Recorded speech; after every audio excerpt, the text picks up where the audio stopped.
Hi అండి, this is Lakshmi. కొత్త ఆవకాయ పచ్చడితో మీ ముందుకు వచ్చాను. మా కొలతలతో చేసిన ఆవకాయ పచ్చడి ఎలా ఉంటుందో ఒకసారి చూసేయండి. మరి ఆవకాయ టేస్టీగా ఉండాలంటే మెయిన్ మిరపకాయలు. మేము మిరపకాయలు మీడియం ఘాటుతో ఉండేటట్లు సెలెక్ట్ చేసుకొని తెచ్చుకొని దంపుడు మిల్లులో పట్టిస్తాము. అది మీకు నేను లాస్ట్ ఇయర్ వీడియోలోనే చెప్పాను. ఇక తోటలోకి వెళ్ళి నీరు పెట్టని చెట్టు నుండి మామిడికాయలు తెచ్చుకొని 1 గంట సేపు నీళ్ళలో నానబెట్టి ముచ్చుకలు తీసి మళ్ళీ శుభ్రంగా కడిగి గొడ్డుతో తుడిచి ఆరబెట్టుకోవాలి. ఇక మామిడికాయలు చక్కటి ముక్కలు మీడియం సైజులో కొట్టించుకోవాలి. వాటిని దాదాపు 10 అవర్స్ ఆరబెట్టుకోవాలి. ఇవి ఆరేలోపు పచ్చడికి కావాల్సిన ఇంగ్రీడియంట్స్ చూసుకుందాం. ఉప్పు తెచ్చుకొని ఎండబెట్టుకొని చక్కగా మిక్సీ పట్టుకోవాలి. మెంతి పిండి, ఆవపిండి కూడా ఇంట్లోనే పట్టుకోవాలి. అప్పుడే పచ్చడి టేస్టీగా వస్తుంది.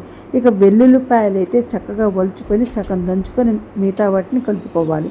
నేను ఈసారి 60 కాయలు అయితే పచ్చడి పడుతున్నాను. మేము మానికలు కొలతన ముక్కలు కొలుస్తాము.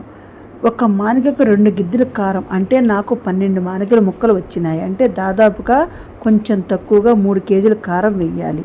3 కేజీలకు తక్కువగా ఉప్పు, 1/2 కిలో మెంతిపొడి, 1 కేజీ ఆవపిండి, 100 గ్రాముల పసుపు. నేనైతే వెల్లుల్లి 3 కేజీలు వేశాను. వెల్లుల్లి ఎక్కువ వేసుకుంటే పచ్చడి చాలా టేస్టీగా ఉంటుంది. వెల్లుల్లి కొంచెం దంచుకొని కలుపుకోవడం వల్ల పచ్చడి అంతా చక్కగా వెల్లుల్లి ఫ్లేవర్ పట్టి మంచి రుచి వస్తుంది.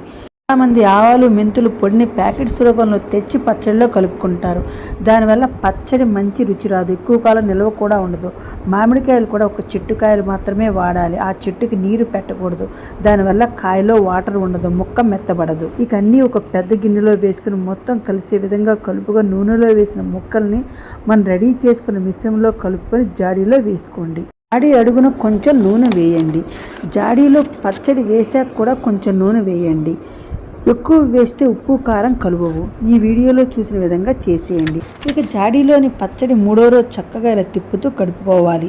ఇలా కలిపిన తర్వాత పచ్చడికి 2 అంగుళాల ఆయిల్ వేయాలి. దాని తర్వాత కొంచెం పచ్చడి టేస్ట్ చూసి ఉప్పు సరిపోయిందో లేదో చెక్ చేసుకోండి. ఇక మరలా 5వ రోజు పచ్చడి మొత్తం ఒకసారి కలపండి. ఇలా కలిపిన పచ్చడి 2 సంవత్సరాల వరకైనా నిల్వ ఉంటుంది.